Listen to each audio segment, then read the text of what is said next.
Hey everyone, I'm Ashleigh Banfield, and this is Drop Dead Serious, and I have never been more serious. I am absolutely gobsmacked by what just came out of Idaho. I know that you're probably tuning in because you've heard the news that the prosecutors have offered Bryan Kohberger life in prison with no opportunity for parole and no opportunity to ever appeal that decision in exchange for taking the death penalty off the table. And Bryan Kohberger has accepted it. And it will not be inked on paper till Wednesday.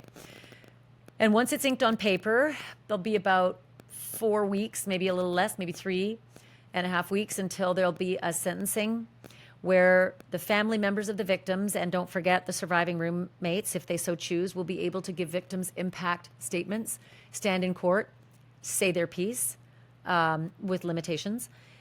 But I did not see it coming because we're so close to trial. We're only 4 weeks away from trial.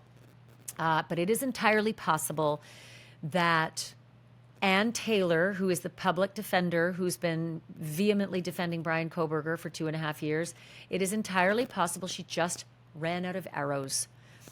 Last week, a big decision came down and her quiver got kind of half emptied when the judge said, no, you may not mount an alternative perpetrator theory and point to 2, 3, or 4 other people with some ideas on who did what, but those are the killers.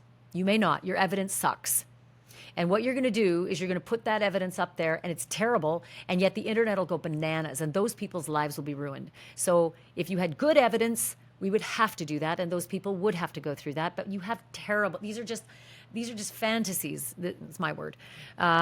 And so Ann Taylor lost that opportunity to mount the defense that someone else did it, to hopefully come up with a grain of, reasonable doubt for a jury. And without that, she might have looked at her client and said, we can't win this. I can't win this. And they're offering. I recommend you take it because I can't win. I cannot win your case. You will go to the death chamber eventually. Where I am hoping for solace for this family, well, these families, I should say, they're all one family now, but these 4 families and the victims who survived in that house, I hope for them that they will realize that this is a Hobson's choice and it is a devil's bargain. I get it. And it is not the justice that they wanted. But if they'd gone through a trial and if the jury had chosen guilty, there's a second phase, and that's the death penalty phase. And even though each juror has to be death qualified to sit on that jury, and not everybody can do it, not every juror who comes through voir dire can be okay with, voting, yes, I'd like him dead. You have to death qualify each juror. Even with a death qualified jury, they don't always choose death. They might have convicted the guy, but they don't always choose death. And so these families might have gotten that result. And that would have been wholly unsatisfying because not only would Bryan Kohberger go to prison for life, no parole likely, but he'd be able to appeal it. And he'd be able to come back to court multiple times. And these families would have to go through it. With this result, there is no appeal. It is over. In 30 days or so, it is over. This guy is gone. He will never see the light of day again. He will go out of a prison wearing a toe tag in a pine box. He will never walk out of prison. And he will not bring you back to court to argue it. So I hope that is one solace for this family. But I do want to say this. There are a lot of angry people right now, and I get it. If you're watching right now and you're one of them, I am with you. I feel angry. I'm sad. I'm angry. I'm all the feels. However, the people of Idaho are not as numerous as the people of New York and Los Angeles and Texas, etc. It's a small population in Idaho, and this jurisprudential process is on their backs. They're paying for it. You and I are not paying for it if you don't live in Idaho. This is a state process. They are paying for it, and it is millions and millions upon millions of dollars to execute someone. I've seen cases that have gone to $10 million. $10 million to execute someone. Hundreds of thousands, maybe up to $1 million, just to house them for life and give them 3 squares a day. So the people of Idaho already have a Chad Daybell on their hands. They've got an execution that just went through, right? And they're going to have to pay for all of those appeals. They're going to have to pay for a mandatory one and all the ones after that that Chad chooses. They'd have to do it again with Bryan Kohberger. So you're talking tens of millions potentially between these 2 guys in the last 5 years, on the backs of the good people of Idaho. Justice doesn't always feel great. This is just me talking. I've been through this a lot, right? I've been through it hundreds upon hundreds of times. And I recognize that for some, they got justice. It just wasn't the justice they wanted. It wasn't the justice that made them feel good. And so this is one of those situations where for many of the victims' family members and the victims, who were in the house who survived, it will be painful and not painful. For the Gonzalez family, they won't sleep tonight. They may not sleep for the month. They probably won't sleep till the holidays. And they will never sleep properly again. But I don't know that they have had a good night's sleep since 2.5 years ago. The Mogans are usually in lockstep with the Gonzalez's because Maddie and Kaylee were best friends and they saw each other and they knew each other.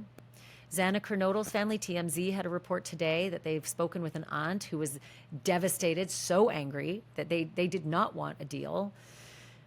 Ethan Chapin's family, they're a lot more zen about this. At least the last time I spoke with Ethan's mom, her whole opinion of this was nothing will bring my child back to me. So a lot of this doesn't matter. It's academic.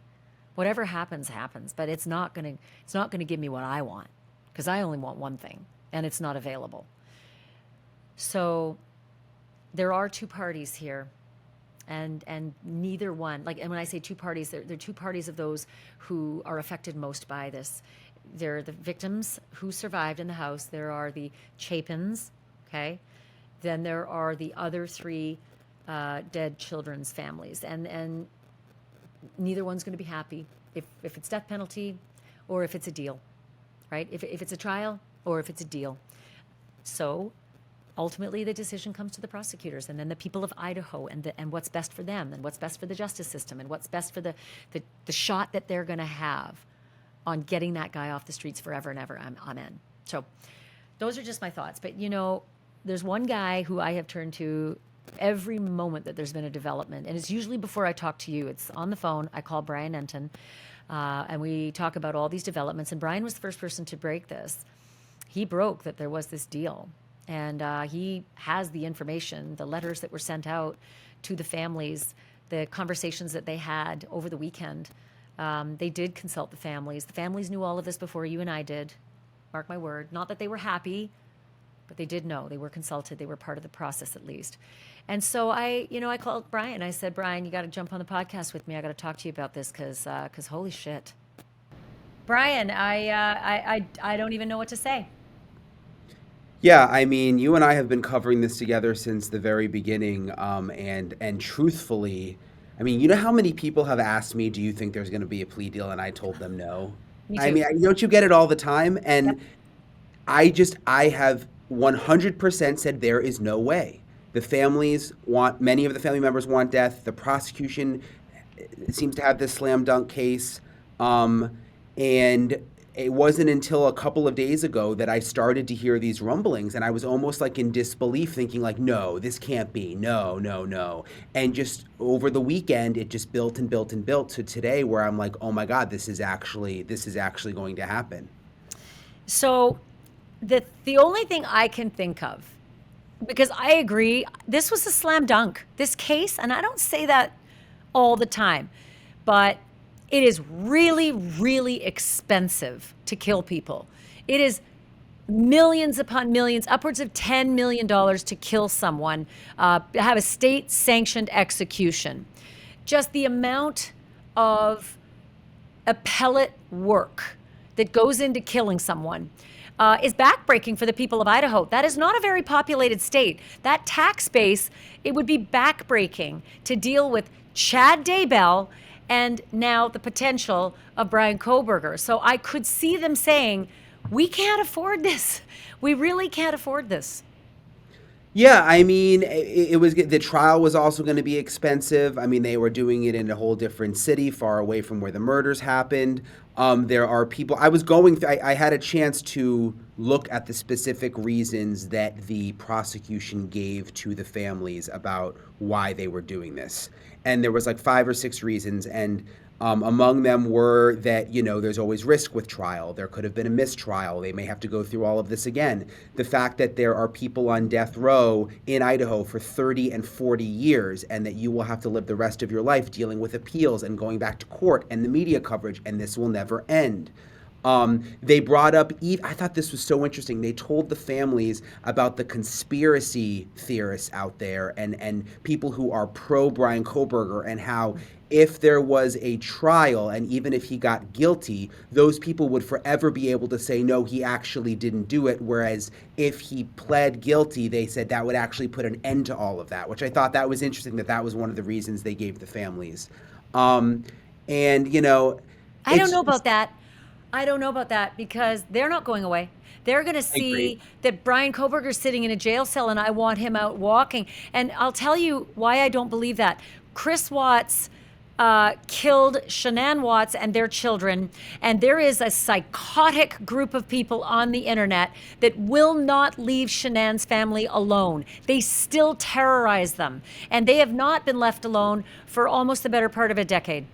Yeah, no, I agree with you. Those people aren't going anywhere, and we don't know yet, as part of this, will Bryan Kohberger, and this is something the families want to know, will he have to actually confess to the murders and give details and maybe even say Yes. where the knife is and all of that? Yes, I don't know about that, but yes, he will have to confess. Yes, 100%. You don't get to get away with murder completely. You will have to say, I did it. He will have to give details. I don't know how many, but he will have to say what he did to whom. Absolutely. Okay, well, I think that will help some of these family members. But I think at the end of the day, to them, justice felt like a trial. That's what has been built up for so long to them. And when it comes to the Gonzalez family, I mean, they wanted the death penalty. Yes, To they them, did. if there's a death penalty case, this is it. They wore And the T-shirts. They wore the T-shirts. They were so unified in that. And you tell me, Bryan, I always felt that Steve and Christy Gonzalez were very aligned with Maddie Mogan's family, because those kids were best friends. Maddie and Kaylee were best friends. They died in the same bed. And I thought that the Gonzaleses and the Mogans were in lockstep with their thoughts about the death penalty for Bryan Kohberger if guilty. Yeah, and I think they were to a certain extent, and I haven't talked to all of the family members, so I don't want to say for sure what people. Obviously, the Gonzaleses wanted death. The others, they may have gone back and forth. They may have thought about, gosh, do I really want to do this for 3 months? And maybe what if there is a mistrial or whatever, and we have to do it again? And I don't know, when it came down to it, maybe there was a bit of relief with some of these family members. But for the Gonzaleses, and at least some of them, I know that they're extremely disappointed. And the way one of the family members put it to me was, and this really hit me in a weird way. It made sense. They have worked for years through therapy to get control back of their lives, and to feel like they're in control. And they felt like when they were told, we are going to offer this deal to Kohberger, and he gets to make the decision. He gets to decide whether he goes to trial or whether he serves life. Something about him getting that power really, really, really bothers some of these family members. I hope that they get really good help to process that, because yes, that is a choice. It is a terrible choice. It is a Hobson's choice. You are literally going to be locked in a box and forgotten forever, and you will leave that box with a toe tag, right? They will put a they will put a tag on your dead body, and you will get out. You are across the country from your family, so you will not have them visit you regularly. It's either that or you can go to court over and over again and eventually be shot to death in a shooting chamber. So I hope that the families understand that's not a choice any of us ever wants to make. And yes, I get it. It's a choice. It is an awful choice. It is, yeah. Sorry, I'm still honestly in shock, Ashley. I really am. Like I know. I'm almost like speechless to the whole thing. I mean, Well, I was holding back tears earlier for a lot of reasons. I think that, these families have been through absolute hell. None of us will ever know what it's like to walk in their shoes. None of us will ever know. And unfortunately, someone watching right now may end up in the same boat because there are murder victims of the future, and we will have murder victims' families of the future who don't believe they're in that club right now either. They're not. They will be. And it is a horrendous new normal that you have to develop. You've got to cope. You've got to get through it. You've got to plot a new direction in life. And my heart breaks for them because nothing feels right, right? Nothing is ever going to feel right. They don't have their children. Nothing will ever feel right. And they will never get closure. Even if they had a trial, they would not get closure. Sometimes I think maybe a trial would have been worse because now you have to know these things happened, or you've got to envision the awfulness of it. And they won't have to do that perhaps with the way this is shaking out. yeah, but they have to live, and people have very strong beliefs about the death penalty, but they wanted the death penalty, and they have to. And granted, it may have taken 30 or 40 years if he was convicted and convicted and sentenced to death, but I think for them, knowing that they wanted him dead. I mean, they don't want to exist on this earth knowing that the man who killed their kid is alive somewhere. That's within them now. You know what I mean? Oh, totally. I get it. I would too. I could pull the lever myself, I often said, if someone did that to my family members, no matter what I think about the death penalty, the Yeah. morals, or the justice of it. And how do you know that he's not one day from jail in 5 years going to write a letter? I actually didn't do it. This is all, I just had to plead. Or he tries to write some book or has someone else write a Can't do book. it. I mean, You can't profit from your crimes. No, you can't do that. He but can. even if you do an interview, whatever, I mean, the guy is still alive at the end of the day. Yeah. And I think that bothers some of them. So that's another false premise that I don't want to live on the same earth that he does, because he would still be alive for another 20 years if he so chose. That's his choice too, right? To continue the appellate process. He gets a mandatory. Even Timothy McVeigh could not have an instant death. He had to go through his mandatory appeal. And then as soon as his mandatory appeal was over, he said, I don't want the rest of the appeals, just take me to the death chamber. And he went very, very quickly. But Bryan Kohberger could traumatize everybody for 20 or 30 years, like you said. So the Gonzalezes may not be alive at the time the execution happened. They might not get that resolution that they wanted. Yeah, that's a good point. And the other thing too is, and this was mentioned in the points that I was telling you about that the families were told about from the prosecutors, that, the surviving roommates, I mean, that they were going to have to test. They're victims too. I mean, you've got the victims' family members, but then you've also got the surviving victims. And I'm sure they didn't want to have to go through that and go be in front of everyone. Guaranteed. And then also be, dragged through the mud by the defense, just for probably just being drunk college kids. But still, that was going to be humiliating.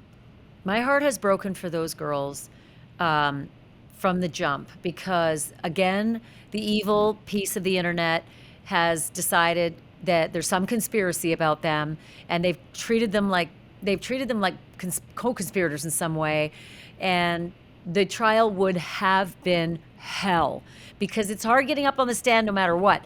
The eyes of the world are on you, and you've got the crazy people already attacking you. So I think that those girls absolutely were part of this process. It was not just the family members of the 4 victims. Those 2 girls were part of this process too. Nobody gets the iron-fisted right to decide. Ultimately, the prosecutors decide. They take into account how everybody feels, or so they say, right? They got the hearing, they got the notice, they got the conversation. They may have fought tooth and nail, but ultimately prosecutors decide. Yeah, right. And that's something I think that some of these families are grappling with. And I think they knew that. I just think there was never an indication until the last couple of days that this was even a remote possibility. And I think, if they had had that feeling earlier on, they would have been able to process it more. But for it to come this late in the game, I think that's a tough blow for them. You know what happens? It's such a strange concept for a lot of people, but adversarial parties in a courtroom are adversarial when they litigate. Then they walk out the courtroom doors and often have lunch. Oftentimes there's a camaraderie and a friendship. These are small towns. These are small jurisdictions. They all know each other. They talk. They negotiate plea deals between themselves all the time for drunk driving or whatever else it might be. It is entirely possible that they have been in conversations, off the record, but just what if I floated a hypothetical here and there? It's entirely possible that there were some of these conversations going on for many months, right? Or many weeks, many months, maybe even 2 years. And ultimately, I think when Ann Kohberger learned her alternative perpetrator theory was dead in the water, she may have looked at Bryan Kohberger and said, I can't win this. There's literally nothing I can do at this point. I can throw a few pieces of spaghetti, but they are all going to fall off the fridge. Now, I think we should maybe dabble in the idea that if I said to the prosecutors, if you offered one, we would probably take one. That could have happened because, again, these adversarial parties know each other on the outside, and they're not enemies on the Right. outside. Do you want to know what I really think? And I'm going to take off my, just reporter hat for a second and tell you what I think based on going to all these hearings and just Yeah. covering this. I don't think any of them, when it comes to the judge, the defense, or the prosecutors, wanted a trial. I Oh, really I don't. agree. This has been a pain in their ass since the beginning. They had to move it. Everyone has seemed annoyed by the whole thing, which has bothered me and the families. The University of Idaho didn't even want to acknowledge that this happened. They tore down the house early on. Nobody has wanted to deal with this, I feel like. And I feel like the prosecutor, the same thing. And I think the judge, and I think there was a secret collaboration where the judge was like, let's get a deal done. You guys talk to each other, figure out what it's going to take. And then they went, and this is just what I think. I don't know this to be true, but based on the timeline that I know about, I think that then they went to the families after they already knew what Kohberger would accept. And I think that these families, some of them are probably relieved. The Gonsalveses are unhappy, but they're going to be the ones left to deal with dealing with this. And I think, the prosecutor doesn't have, I don't think they wanted to go to Boise for 3 months. I don't think Bill Thompson, he's at the end of his career. He doesn't come across like the most aggressive guy in the world. I mean, if it were me, I would want to see this thing through to the end. I would think that this is the worst case to ever happen in Idaho. And this is a reflection on me and my career, and I'm taking this thing until the end. It's possible. You're absolutely right. It's entirely possible. The other side of the coin is that there's no guarantee your jury is going to give you death penalty. So you may come out at the end, after all the pain and suffering and money, you may come out with a life no parole anyway. And then Yep. he's got an appellate choice, right? Now he can appeal.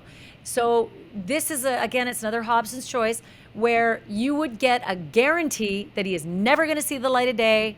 We are not going to spend any more money, time, treasure, pain, suffering, victims coming to testify. A lot of pain for everybody involved in that trial. Pain every day for 4 months of pain. For the community, pain. So it is entirely possible that it is a more altruistic choice if those prosecutors were saying amongst themselves, and even the defense with the judge, hey, let's cabal this and let's decide to do the best choice for all of us, which is just move it along. I want to be a little more Pollyanna than that, and I do want to believe that this is a halfway point to better than just guilty. better than just guilty and life no parole. This is better than that because we're life no parole and the guy shuts up and gets locked away and you never ever hear from him again and he has no other choice. He has no other appeal. You could have gotten Jodi Arias. Jodi Arias to me was 100% ironclad death penalty. And in Arizona, Republican Arizona, they could not get to death. They couldn't get to death. So Jodi had all her appeals and she put everybody through the goddamn ringer. And she also like murdered everybody's careers around her. The prosecutor lost his career. The defense attorney lost his career. So, you know, there's a scorched earth aspect to going ahead with it, thinking you're going to get the ultimate justice. Jodi, they did not vote death. And everybody had to suffer through the ramifications of it. So in a way, I'm glad that it won't be a Jodi Arias. Maybe I'm just emotional about it right now. And I think there's some truth, and maybe the prosecutor knows, maybe Bill Thompson knows, I know these people are going to be mad at me in the moment, but in my heart, I feel like I'm doing the right thing for them long term, and maybe one day they'll realize it. Maybe he's thinking that. But I have just also had this feeling since almost the beginning that no one in Idaho wanted to really deal with this. Tearing down to the house, university annoyed with us, nobody wanted us in the town anymore, don't stop ruining our image. Just, you know, oh God, where are you going to park? There's so much media, you know, with the trial. You know what I mean? Kind of like, Yeah. I have just felt that. It's never been like, we're going to the end. We're going to the end with this, and we're getting justice for these kids. It's always just felt a little bit like an annoyance. The first judge didn't really want to deal with it. He was excited to get it off his plate and retire. You know what I mean? Yeah, I think the retirement part is a very wise observation because that takes away from the notion that someone is going to work his or her ass off to show that their career is going places. You know, they will work so hard. This is a guy who's saying, wait, I thought I was going to retire. I've got 3, 4, 5 more years of this. And what about what happens when there's an appeal? I got to turn over the books and, you know, coach the next prosecutors through this. Defense attorneys get to say goodbye. They get appellate attorneys for that, right? The same defense attorney doesn't go and do the appellate cases. So they do get a break. But I do want to say that generally, people get into this business as prosecutors or defense attorneys because they really do love the law. They really, really do love it. How do you defend those people if you don't love the law, right? And so like the Ann Taylors of the world, they love the Constitution. They love what America offers everyone, not just some defendants who look more guilty than everybody right across the board gets the same level of defense in this country. That is just a beautiful thing to say as we approach July 4th, right? It is a beautiful thing to say that our country doesn't pick and choose based on your hair color, your religion, your sex, your attitude. We don't pick and choose who gets a good defense. We say everyone gets it. And if you're the person who goes into the business of defense, being a defense attorney and a public defender, you love it. You love the law. You love justice. And you love doing your part to guarantee everyone gets justice. Even if you hate that guy, you do believe it's important to preserve the system that we have because some of those guys actually aren't guilty. Yeah. There's right. my soapbox. I hope that feels I better. agree. No, and listen, again, I'm in a weird moment right now, like know. where it's kind of raw for me and you get so close to these people in the case. And so maybe some of what I'm saying is just a little, I don't know, crazy at the moment. But Ann Taylor, you bring her up. I mean, she said in court one day, and I don't have the exact quote, but maybe you remember, she was like, I know this man didn't do this or something like that. Like she just had this personal, like, way where she kept, I don't know, and just for her to give in to the whole thing, I was totally shocked by it. Robert Shapiro, he has never, ever said, I got the guy off, but I don't believe OJ is innocent. He's never said it. He has maintained the job that he did all the way along. And I think at this point, it's really hard when you're that person, and if you're working with that guy, and he is good at psychological manipulation, and you're doing the work for him to save his life, I think you put your all into it. I don't think you go in half-assed, and I don't think you put on one face for court and another face for dinner parties. I think Yeah. you go in and you say, this is my job. I'm committed to it. I'm committed to justice. I can see a path to innocence. Maybe she can see a path to innocence. Maybe there is one. I beat myself up every day about a police officer in Rhode Island who I totally believed should be put away and we should have swallowed the key. He was so vile in his lying and his cheating and his awfulness. And I believed he killed his mistress, right? And were it not for a guy who walked in off the street, a carpenter who came in like, I don't know, I want to say half a decade later and said, I can't live with myself anymore. I'm the guy who did it. And it wasn't just a crazy, because people do that. Crazy people come in off the street and say, I did it. John Bonet, lots of people have admitted to doing John Bonet and they didn't. But this guy actually knew something that had never been made public. And he was the killer. And I walked away from that so much better because I realized how wrong I could be. If I feel like something's a slam dunk and it's like, this is impossible, there's no way this guy didn't do it, there is always a way. It's only reasonable doubt. It's not beyond shadow of a doubt. It's reasonable doubt. There's always a little chasm that you got to jump over, but beyond reasonable doubt, you got to just cross your fingers and hope to hell you didn't screw some innocent guy. And it can be done. You can screw innocent people even when they look so guilty. I get legally this may make sense, and in the end, maybe this will be better for the families, maybe, and they won't have to suffer through another trial or through appeals. But I just, in this moment, I can't help but feel a little duped, not only by the prosecutors who just fought so hard that they were going to do the death penalty and everything we've heard over and over, this monster of a man. And from the defense, too. She was so passionate. He didn't do it. I believe Bryan Kohberger didn't do it. And she's fought so hard. And it's like for them, I don't know. I didn't see it coming. I really didn't. You know, it's funny. I didn't see it coming today.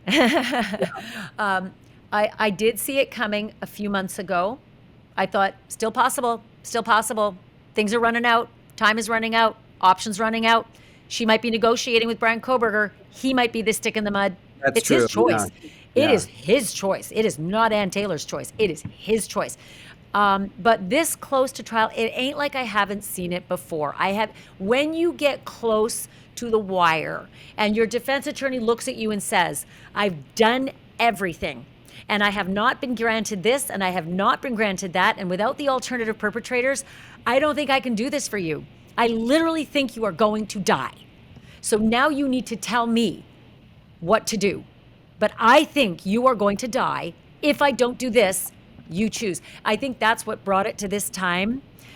Chris Watts, I mean, he did it right after the killings. I think it was only 2 months after the killings he threw in the towel and decided. But the families were on board because they liked the idea that a guy in his, I think, late 20s, early 30s, whatever it was going to be 60 years in a box. 60 years in a box with no opportunity to talk ever again. So it's entirely possible that this scenario played out and Anne looked at him and said, your move, buddy. Yeah, you're right. And maybe she's been trying to push him to do this for a while and he finally gave. I don't know. Or maybe he finally said to her, Entin, maybe he finally said, Anne, I did it. Anne, I did it. Now, what's she going to do?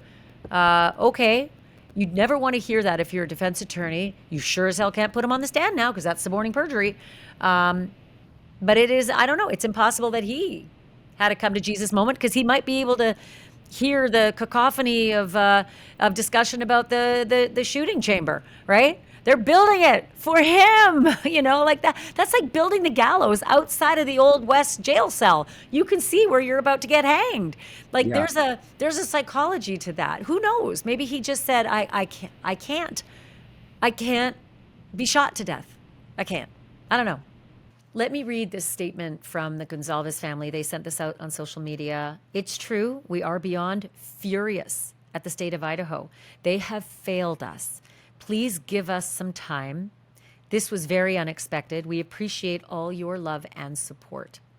And there's a second post from the Gonzalez family. It's about their youngest daughter, Aubrey, and this is how the post reads. Aubrey was unable to attend the meeting with prosecutors to beg for additional concessions to guarantee certainty in this case.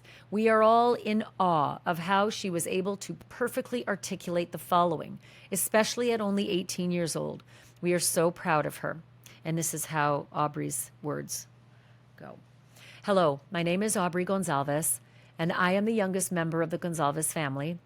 Though I am unable to be there in person, I refuse to stay silent about a situation that should never have required this kind of gathering in the first place.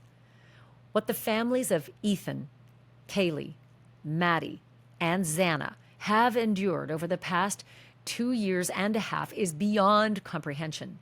From the constant delays to the relocation of the proceedings, making it harder for loved ones to attend, the justice system has placed heavy burdens on those already carrying unimaginable grief. Through it all, we have tried to hold on to hope. We believed in the process. We've had faith in the system. But at this point, it is impossible not to acknowledge the truth.